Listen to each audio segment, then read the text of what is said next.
راح فين يا يوسف؟ راح درس يا بابا. درس؟ ها اوصلك؟ ماشي. توقعتهاش دي. لا روح انت، مش هوصلك.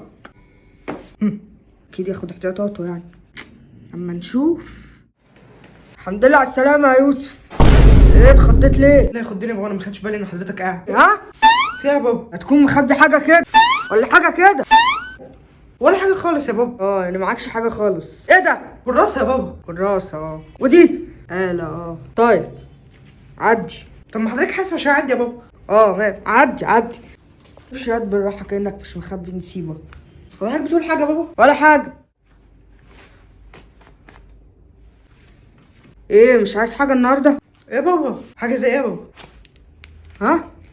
90 جنيه ولا حاجة عشان الدرس. والله كنت لسه جاي اقول لحضرتك. كنت جاي تقول لي. ها امسك. وفي يا بابا؟ اوصلك؟ ماشي يا ريت يا بابا. مش هوصلك، انزل.